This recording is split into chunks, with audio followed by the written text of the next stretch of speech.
Here are some of the VA stories on this week's show. Ground is turned to start construction of yet another VA National Cemetery. Ohio Cares. As you will see, that is both a great new outreach program and a very true statement. The St. Louis VA Medical Center holds a big welcome home for service members returning from war. That and more. Outreach to OIF and OEF veterans has become a primary VA mission nationwide. VA facility managers have been tasked with holding at least one event every year to reach out to veterans and active military in their service areas. The outreach events are designed to help service members returning from war and preparing to separate from the military. A number of facilities have had tremendous success with the events, like this one in St. Louis. Soldiers Memorial in downtown St. Louis was the perfect site to host the OIF-OEF Welcome Home celebration put on by the hometown VA Medical Center. Organizers say this event was the first of its kind in the city, inviting veterans of Operation Iraqi Freedom and Operation Enduring Freedom, as well as vets of all eras and backgrounds, to share in a day of honor and opportunity. It's all part of a concerted effort by the VA to help give them the tools they need to transition. If we can do these type of celebrations to provide them with the means to make them reintegrate into society, then I think this is a worthwhile venture. In addition to being a family-friendly event, the celebration also featured career and business skills booths, benefits, services, and activities information, and a medallion ceremony to show our gratitude for our military men and women, who in turn say they are grateful to the VA and to the volunteers. It's great to see the community jump out and really participate, and so we want to do the same. Vet visitors and their families were encouraged to watch, listen, take part in, and yes, even taste the festival's offerings. Several members of local government were on hand for the event, emceed by St. Louis news personality Art Holliday. Let me make that point one more time. We cannot thank you enough for what we're going to try today. After a moving POW MIA tribute and moment of silence, keynote speaker Major General King E. Sidwell delivered a heartfelt address to the crowd, stressing the importance of military service by reading a favorite poem. When I see our flag waving in front of my home, and when I salute the flag without fear of reprisal, I remember you. Best-selling author and National Endowment for the Arts representative Andrew Carroll was on hand to offer servicemen and women, like Army Major Rosetta Pride, some ideas and ways to express themselves at the Operation Homecoming Writing Project booth. Personally, I want to improve my writing. If a picture is worth 1,000 words, this enormous mural that graced the memorial facade spoke volumes.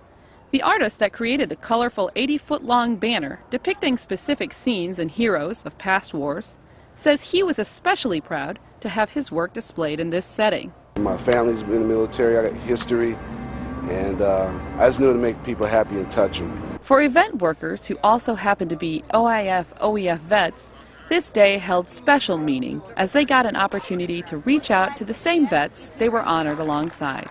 It's a great experience because I feel like I got a lot to offer. As a veteran, I'm enjoying that experience and I'm kind of taking that all in. All I did was serve others there, and I transitioned into Social Security, and now I'm serving others now. And that means a lot to me, to work for somebody that's out to help others. VA employee and OIF-OEF vet Lieutenant Colonel Carol Wagner and her daughters Caitlin and Emily say the celebration helped affirm the veterans' service while acknowledging their need for transitional support. When you come back from being overseas, it's really difficult. You have a hard time feeling like you fit in. So when you have a celebration like this, you really feel a lot closer in a connection with the people here in the United States. The booths at the event were focused on not only reintegration and information, but also on activity and lifestyle. Visitors to the event could experience a taste of whitewater kayaking with the VA's Team River Runner, get rolling with a tricky wheelchair obstacle course, or even enjoy a relaxing and well-deserved back massage.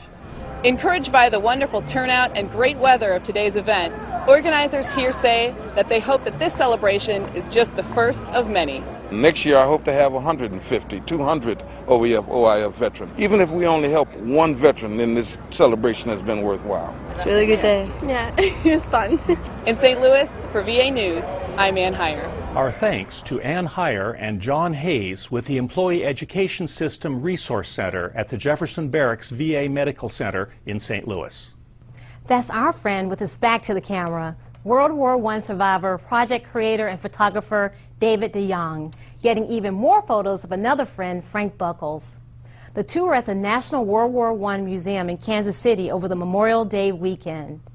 Buckles has literally been on a whirlwind the past few months, since he became the last American alive who served during World War I. He was feted last month at the Pentagon and at the White House. Buckles got the royal treatment at the World War I Museum. His guides were museum director Eli Paul and curator Doran Cart.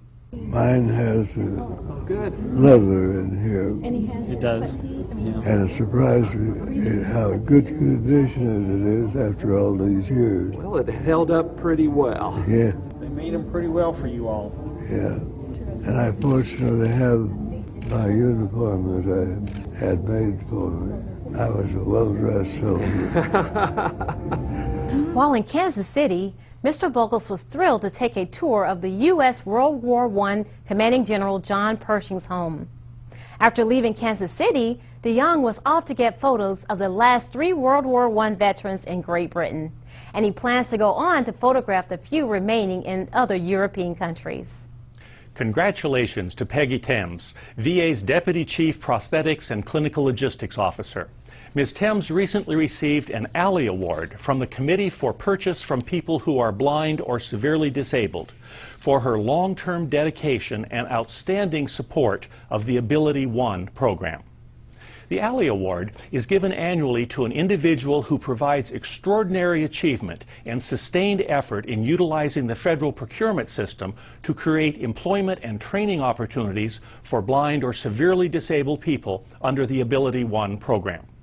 Ms. Thames has been involved in the program for 30 years and since 2000 has led the VHA National Standardization Program, dedicated to awarding mandatory source contracts for high-quality and clinically approved products for use throughout VA. Did you know that 2 VA PTSD specialists had a key role in helping get care to millions affected by last month's earthquake in Sichuan? San Francisco's VA Medical Center, Drs. Hoi Chi Tong and Wang Zhen are research fellows in VA's PTSD lab in San Francisco. They were doing collaborative research in Shanghai at the time of the devastating quake. And the day after the quake, the two began helping organize the translation of a 152-page manual designed by VA National Center for PTSD to assist people in the immediate aftermath of disaster and terrorism. In just 4 days, the translation was completed and ready for mass distribution to professional and lay volunteers working with quake victims and relatives. That's it for this week's show. Thanks for being there for American veterans. I'm Mike Dole. And I'm Leela Jackson. Thank you so much for tuning in to VA News. We wish you all a pleasant and productive week.